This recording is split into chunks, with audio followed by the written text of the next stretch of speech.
Hello friends, मेरा नाम है प्रिया चौधरी और मैं आज आपकी सीडीपी की टॉपिक वाइज क्लास शुरू कर रही हूँ।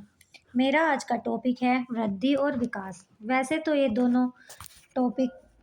टॉपिक दोनों ही पेपर के लिए इम्पोर्टेंट हैं, पेपर फर्स्ट और पेपर सेकंड दोनों के लिए ही। इससे सीटेट में 2 से 4 प्रश्न पूछे जाते हैं। तो चलिए शुरू करते हैं। वृद्धि वृद्धि क्या है?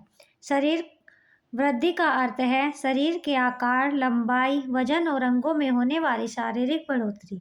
यानी कि वृद्धि जो होती है वह एक परिवर्तन है जो कि दिखाई देता है, जो कि हमारे शरीर में होता है। सरल शब्दों में, जब शरीर का आकार और वजन बढ़ता है तो उसे हम वृद्धि कहते हैं। वृद्धि जो होती है, एक टाइम ऐसा आता है जब वृद्धि रुक जाती है, यानी परिपक्वता तक आते आते वृद्धि रुक जाती है। उदाहरण, बच्चे की लंबाई बढ़ना, वजन बढ़ना,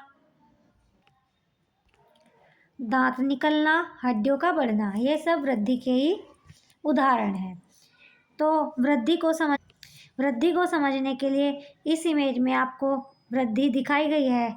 जैसे यह बच्चे की शैशवावस्था है, फिर बच्चे की बाल्यावस्था, फिर पूर्व बाल्यावस्था, फिर उत्तर बाल्यावस्था, फिर ये किशोरावस्था और ये आपकी फिर एडल्ट वृद्धावस्था आ गई। तो ये क्रम जो ऐसे दिखाया गया है, ये वृद्धि का क्रम है। बच्चा धीरे धीरे बड़ा होता गया, उसके आकार, साइज, हाइट ये सब परिवर्तित होते जाते हैं, इसे ही हम वृद्धि कहते हैं। अब आते हैं वृद्धि के प्रकार। वृद्धि के प्रकार देखें। शारीरिक वृद्धि, इसमें लंबाई बढ़ना, वजन बढ़ना, हड्डियों का विकास, ये सब हमारे शारीरिक वृद्धि होती है। फिर आती है आपकी अंगों की वृद्धि, इसमें हाथ पैर का बड़ा होना, मांसपेशियों का बड़ा होना। अब आता है आपका वृद्धि की मुख्य विशेषताएं। यह शारीरिक परिवर्तन है, शरीर के आकार और वजन में बदलाव, मापी जा सकती है। वृद्धि जो होती है वह मापी जा सकती है। जैसे हमारी लंबाई, वजन, हमारी लंबाई को भी हम माप सकते हैं, हमारे वजन को भी माप सकते हैं। तो ये वृद्धि की विशेषता होगी कि यह मापी जा सकती है। सीमित समय तक होती है, एक उम्र के बाद वृद्धि रुक जाती है। यानी कि ये भी एक वृद्धि की विशेषता है कि एक सीमित समय तक होती है, उसके बाद वृद्धि रुक जाती है। बाहरी रूप से दिखाई देती है वृद्धि जो होती है, क्योंकि हमारे शरीर में परिवर्तन होता है तो हमें बाहरी रूप से दिखाई देती है। यह वृद्धि जो होती है यह विकास का ही एक भाग है। ठीक है, इतना समझ आया? अब आगे पढ़ते हैं वृद्धि को प्रभावित करने वाले कारक। कौन कौन से कारक हैं जो वृद्धि को प्रभावित करते हैं? आनुवंशिकता, हेरिडिटी, यानी कि आनुवंशिकता होती है माता पिता के गुण का बच्चों में आना। जैसे किसी के पेरेंट्स की आंखें ब्लू हैं तो उसके बच्चे की भी आंखें ज़्यादातर मोस्टली ब्लू ही होंगी। तो ये किसी के मम्मी या पापा के हेयर ब्राउन है तो उनके बच्चों के भी हेयर ब्राउन होंगे, इसे हम आनुवंशिकता कहते हैं। पोषण, अच्छा भोजन और अच्छी वृद्धि। पोषण भी हमारी वृद्धि को बहुत प्रभावित करता है। अगर हमें अच्छा भोजन मिलेगा तो हमारी वृद्धि भी अच्छी तरीके से होगी। स्वास्थ्य, बीमारी होने पर वृद्धि रुक जाती है। बीमारी होने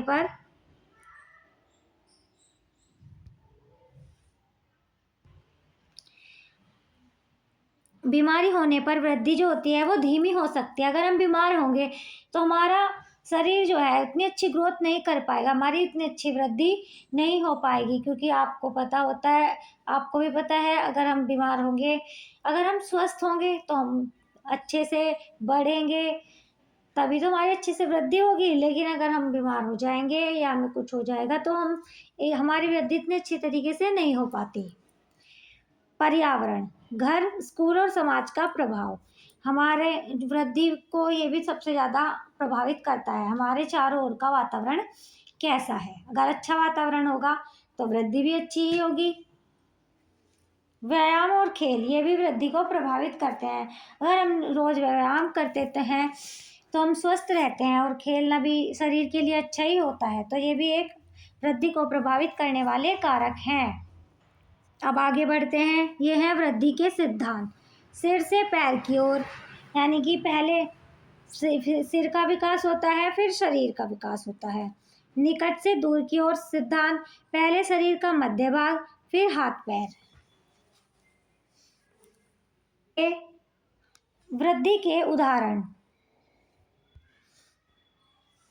जैसे जैसे ये शिशु है, शिशु का वजन तेजी से बढ़ता है। बचपन में वृद्धि का उदाहरण लंबाई और हड्डियों का विकास होना। बचपन में लंबाई और हड्डियों का तेजी से विकास होता है।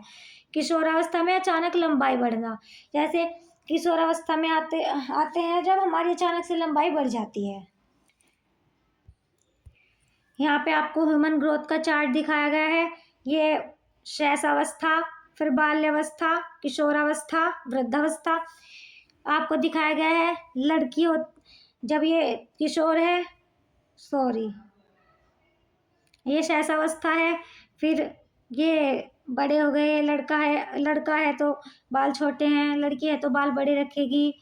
फिर ये आगे बढ़े, फिर ये बुढ़ापे में आ गए तो ये वृद्धि रुक जाती है फिर। ठीक है, अब आते हैं विकास पर। विकास, डेवलपमेंट क्या है? विकास वह प्रक्रिया है जिसमें व्यक्ति के शारीरिक, मानसिक, सामाजिक, भावनात्मक और बौद्धिक सभी प्रकार के परिवर्तन होते हैं। देखें बच्चों, वृद्धि में तो सिर्फ हमारा शारीरिक परिवर्तन होता है, लेकिन विकास में शारीरिक भी होगा, मानसिक भी होगा, सामाजिक भी होगा, भावनात्मक भी होगा और बौद्धिक। इसमें ये सभी प्रकार के परिवर्तन होंगे, इसलिए इसे विकास कहते हैं। सरल शब्दों में हम कहेंगे व्यक्ति में होने वाले समग्र परिवर्तन को विकास कहते हैं।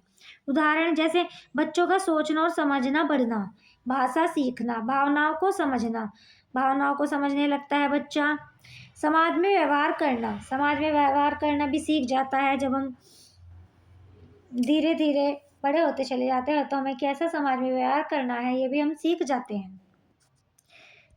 ये कुछ राइटर्स हैं, इनके अनुसार विकास की परिभाषाएं दी गई है। जेम्स ट्रेवर के अनुसार विकास वह प्रक्रिया है जिसमें व्यक्ति में निरंतर परिवर्तन होते हैं। जेम्स ट्रेवर का मानना है कि विकास वह प्रक्रिया है जिसमें व्यक्ति के निरंतर परिवर्तन होते रहते हैं। व्यक्ति के अंदर जो होते हैं वे निरंतर परिवर्तन होते हैं। एलिजाबेथ हरलॉक, इनका मानना है विकास जो होता है क्रमबद्ध होता है और प्रगतिशील परिवर्तन की प्रक्रिया है। विकास जो होता है एक सतत प्रक्रिया है। विकास क्रमबद्ध चलता है और एक सतत प्रक्रिया है। विकास अचानक नहीं होता, विकास धीरे धीरे होने वाली एक प्रक्रिया है। विकास की मुख्य विशेषताएं, सतत प्रक्रिया कॉन्टिन्यूअस, जन्म से मृत्यु तक चलता है। समग्र प्रक्रिया, शारीरिक, मानसिक, सामाजिक सभी क्षेत्रों में परिवर्तन होता है। हमारे शरीर में भी वृद्धि होगी, हमारा मानसिक यानी कि सोच भी बढ़ेगी, समाज में किस तरह का व्यवहार करना है ये भी पता चलेगा। ये सब विकास के ही हिस्से होते हैं। क्रमबद्ध प्रक्रिया, विकास एक निश्चित क्रम में होता है। विकास जो होता है वो एक निश्चित क्रम में होता है।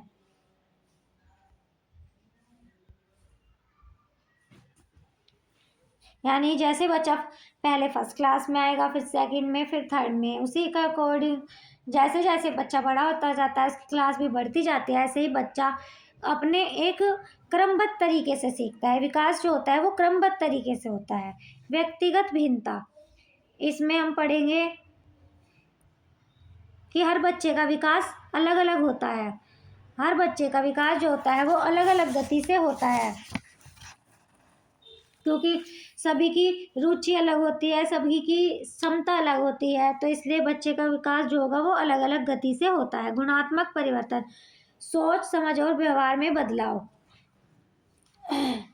हमारी सोच में परिवर्तन होता है, समझ में परिवर्तन होता है और हमारे व्यवहार में भी परिवर्तन होता है। विकास के सिद्धांत, निरंतरता का सिद्धांत। पहला क्या है आपका? निरंतरता का सिद्धांत। विकास लगातार चलता रहता है, यानी कि विकास जो होता है वो कभी रुकता नहीं है, वो निरंतर चलता रहता है। विकास सामान्य से विशेष की ओर। बच्चा पहले सामान्य हरकतें करता है, फिर विशेष। व्यक्तिगत अंतर। हर बच्चे का विकास जो होता है वो अलग अलग तरीके से अलग अलग होता है। परस्पर संबंध। परस्पर संबंध का सिद्धांत। शारीरिक, मानसिक, सामाजिक विकास जो होते हैं ये आपस में जुड़े होते हैं, क्योंकि देखो जब हमारा शारीरिक विकास होगा, फिर हमारा मानसिक विकास होगा, फिर हमारा सामाजिक, तो ये चारों एक दूसरे से अंतः संबंधित हैं। चलिए समझते हैं ये चारों अंतः संबंधित कैसे हैं। जैसे हम धीरे धीरे बड़े होंगे, हमारा शरीर बड़ा होगा, तो हमारा मानसिक यानी कि हमारे जो मन है, हमारी सोचने की क्षमता है, उसमें भी परिवर्तन आएगा, और हमारे समाज में कैसे बिहेव करना है उसमें भी परिवर्तन आएगा। तो ये चारों एक दूसरे से अंतः संबंधित होते हैं। विकास के उदाहरण। विकास के कुछ उदाहरण हैं, जैसे 1 वर्ष का बच्चा चलना सीखता है, 2 वर्ष का बच्चा बोलना शुरू कर देता है, 5 वर्ष का बच्चा सामाजिक व्यवहार सीखता है। किशोरावस्था में आते आते सोचना और निर्णय लेने की क्षमता बढ़ती है। तो जैसे जैसे हम बड़े होते जाते हैं, हमारा विकास भी उतना ही अच्छी तरीके से होता चला जाता है। विकास के प्रकार। शारीरिक विकास, शरीर की संरचना और अंगों का विकास।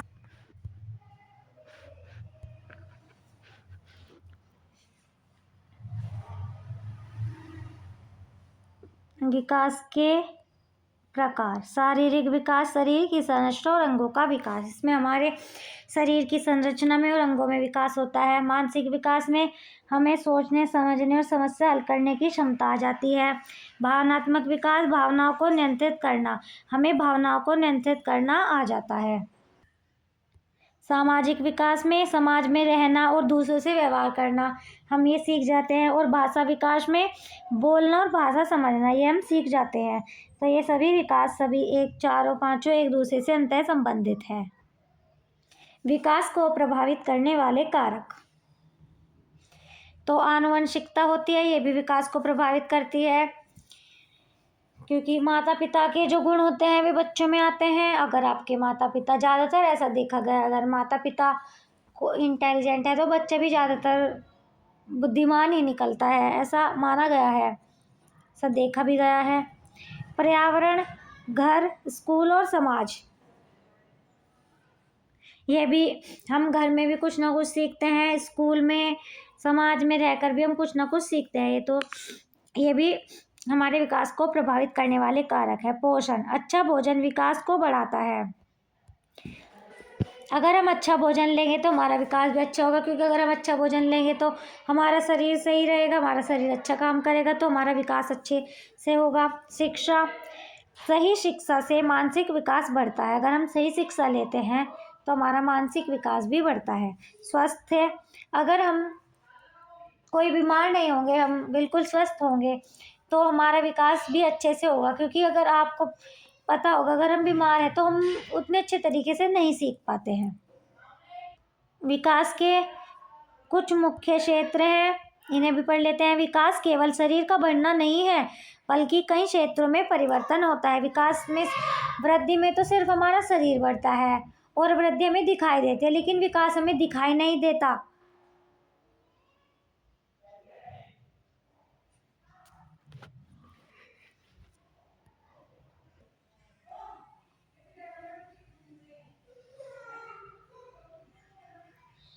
विकास केवल शरीर का बढ़ना नहीं है, बल्कि कई क्षेत्रों में परिवर्तन होता है। जैसे शारीरिक विकास, इसमें हम चलना, दौड़ना, कूदना सीखना, ये सब शारीरिक विकास है। मानसिक, सोचने और समझने की क्षमता बढ़ना। भाषा विकास में बोलना और शब्दों का प्रयोग करना आता है। सामाजिक विकास में दूसरे के साथ खेलना और व्यवहार करना हमें आता है। भावनात्मक विकास, खुशी, गुस्सा, डर जैसी भावनाओं को समझना, ये हमारा भावनात्मक विकास है।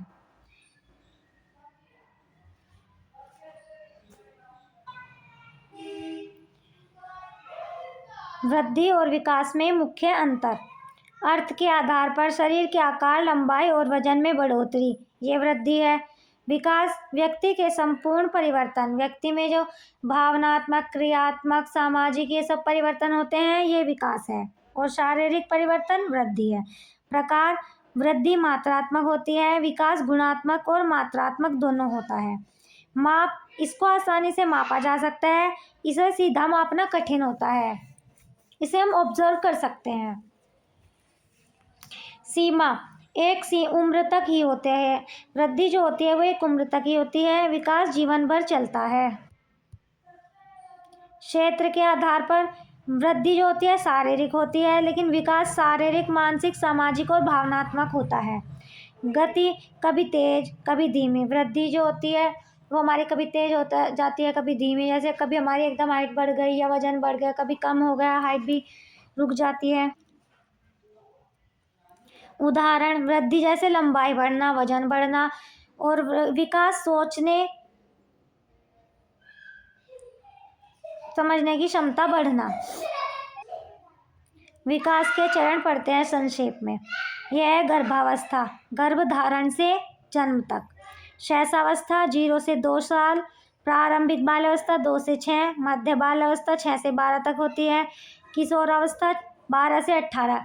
इसके बारे में और आगे डिटेल में पढ़ेंगे, तब अच्छे से बताऊंगी। तो चलिए शुरू करते हैं यहाँ से। गर्भावस्था या प्रसव पूर्व अवस्था, प्रीनेटल एज, इसकी अवधि क्या होती है? गर्भधारण से जन्म तक। इसकी विशेषता, यह अवस्था गर्भ में विकास की होती है, इसमें बच्चे का गर्भ में विकास होता है। इस समय शरीर के मुख्य अंग जैसे दिल, दिमाग, हाथ पैर बनते हैं। भ्रूण का विकास 3 भागों में होता है, zygote, embryo stage, foetus stage. अब आते हैं शैशवावस्था, जिसकी अवधि होती है जन्म से 2 वर्ष। इसकी मुख्य विशेषता क्या होती है? यह जीवन का सबसे तेज विकास वाला चरण है। इसमें बच्चे की शारीरिक वृद्धि एवं विकास जो होता है वो तेज गति से होता है। इसमें बच्चा बैठना, रेंगना, चलना सब कुछ सीखता है। भाषा का प्रारंभ, इसमें बच्चे की भाषा का प्रारंभ, जैसे बच्चा माँ कहना, पापा कहना जैसे शब्द बोलना सीख जाता है। माता पिता के साथ भावनात्मक लगाव विकसित हो जाता है। शैशवावस्था में बच्चे का जो होता है माता पिता के साथ भावनात्मक लगाव हो जाता है, वह उन्हें फील करता है। उदाहरण के लिए जैसे 6 से 8 महीने में बच्चा बैठना सीखता है, 9 से 12 महीने में रेंगना, खड़ा होना शुरू कर देता है। अब आती है हमारी प्रारंभिक बाल्यावस्था, अर्ली चाइल्डहुड। इसकी अवधि क्या होती है? 2 से 6 वर्ष। इसकी मुख्य विशेषताएं क्या है? इसको हम प्ले एज यानी कि खिलौना उम्र भी कहते हैं। इसमें भाषा का विकास तेज गति से होता है। कल्पना शक्ति, इमेजिनेशन बढ़ती है। इसमें भाषा विकास के लिए बहुत संवेदनशील काल है ये। इसमें भी शारीरिक वृद्धि और विकास तेज गति से होता है। बच्चा खेल के माध्यम से सीखता है। सामाजिकरण के लिए महत्वपूर्ण काल है। उदाहरण, जैसे बच्चे जो होते हैं वो गुड्डे गुड़िया खेलना, ड्राइंग बनाना, कहानी सुनना पसंद करते हैं। पूर्व बाल्यावस्था में बच्चे खिलौनों से खेलना और कहानी सुनना बहुत पसंद करते हैं, ड्राइंग बनाना भी। अब आते हैं मिडिल चाइल्डहुड, मध्य बाल्यावस्था। इसकी अवधि 6 से 12 वर्ष होती है। इसकी मुख्य विशेषताएं क्या है? स्कूल एज, इसको क्योंकि बच्चा इसमें स्कूल जाना शुरू कर देता है तो इसलिए इसको स्कूल एज भी कहलाता है। यह स्कूल एज भी कहलाती है। बच्चा पढ़ना लिखना और गणित सीखता है। इसमें बच्चा पढ़ना लिखना सीख जाता है, गणित भी सीख जाता है। तार्किक सोच, लॉजिकल थिंकिंग, इसमें बच्चा लॉजिकल थिंकिंग भी सीख जाता है कि हमारा सही क्या है, गलत क्या है और ये क्यों गलत है, ये सब सीख जाता है ज़्यादातर। दोस्त और समूह का महत्व बढ़ जाता है। इसको हम समूह अवस्था भी क्या कहते हैं? क्या कहते हैं इसको हम? समूह अवस्था। लिख लीजिएगा आप अच्छे से, मेरी राइटिंग इतनी अच्छी नहीं आ रही है इसमें। तो इसको हम क्या बोलते हैं? समूह अवस्था। गैंग एज भी इसको हम बोलते हैं। इसमें बच्चा जो होता है इसमें सेम सेक्स फ्रेंडशिप होती है, यानी कि बच्चा अगर लड़की है तो लड़की से फ्रेंडशिप करेगी, लड़का है तो लड़के से ही फ्रेंडशिप करेगा।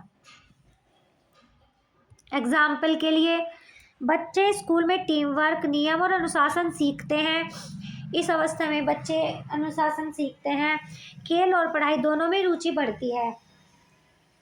इस अवस्था में बच्चे की जो खेल होता है उसमें भी रुचि बढ़ती है और पढ़ाई में, दोनों में ही रुचि बढ़ती है। अब आती है आपकी किशोरावस्था।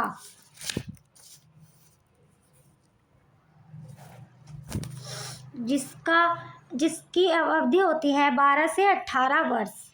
इसकी मुख्य विशेषताएं हैं बचपन से व्यस्तता की ओर परिवर्तन का चरण है। शरीर में तेजी से शारीरिक बदलाव भी हमारे तेज होते हैं। शारीरिक बदलाव तेजी से होता है। स्वतंत्र सोच, इसमें बच्चा स्वतंत्र सोचने लगता है, यानी कि उसे किसी भी तरह की पाबंदी उसे अच्छी नहीं लगती।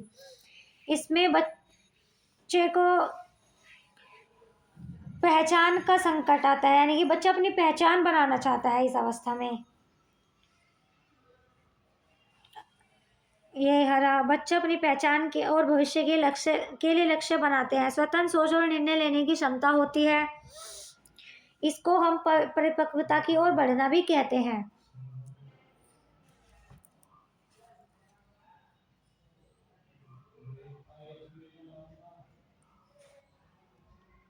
इसको हम परिवर्तन का काल भी कहते हैं। क्या कहते हैं? परिवर्तन का काल।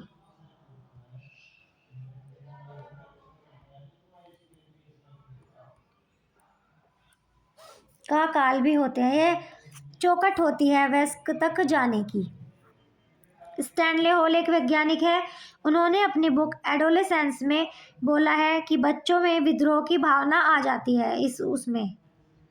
और उन्होंने अपनी बुक में एडोलेसेंस में बोला है कि इसको परिवर्तन का काल भी कहते हैं। आप ये लिख लेना जो मैं बता रही हूँ, क्योंकि जो छूट गया है उसको आप लिख लेना।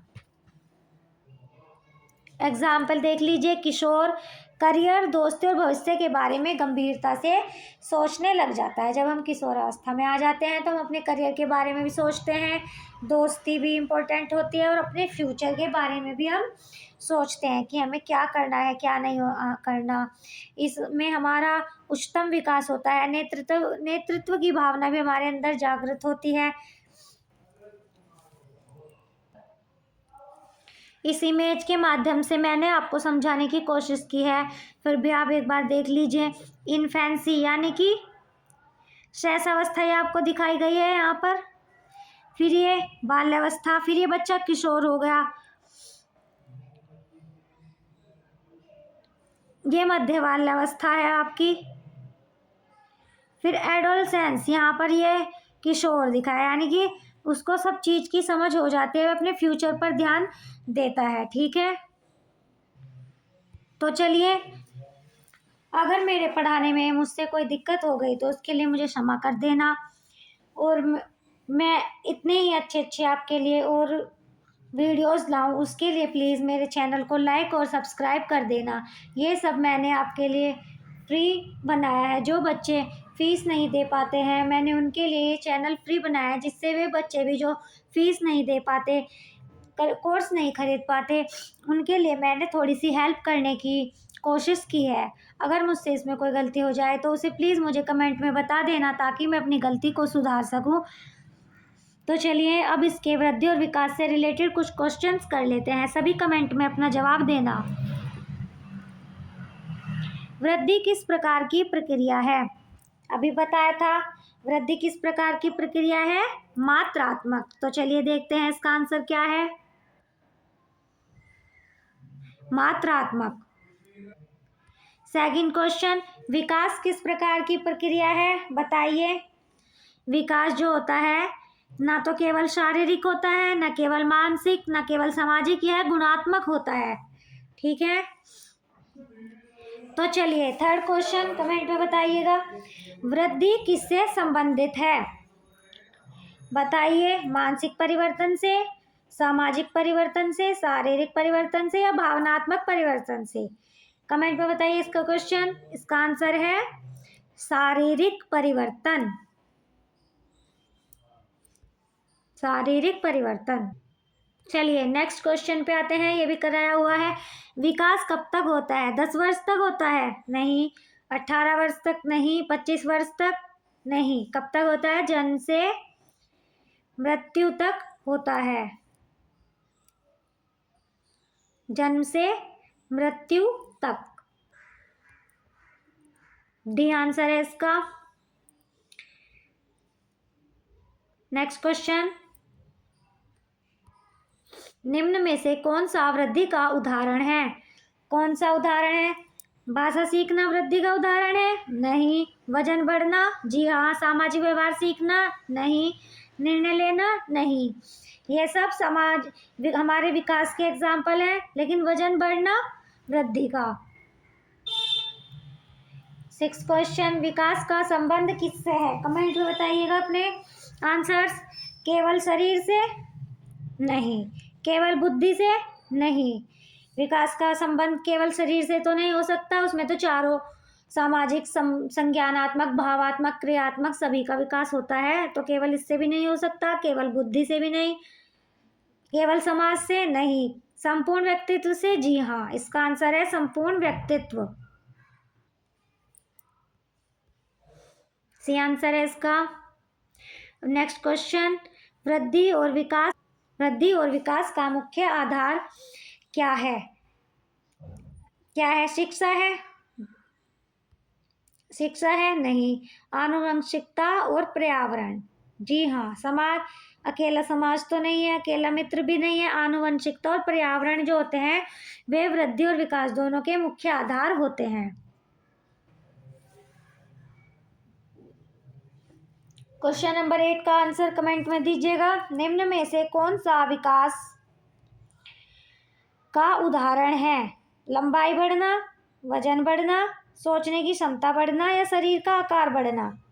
क्या आंसर है इसका? सोचने की क्षमता का बढ़ना। विकास का उदाहरण है सोचने की क्षमता का बढ़ना, और ये सब उदाहरण हमारे वृद्धि के हैं।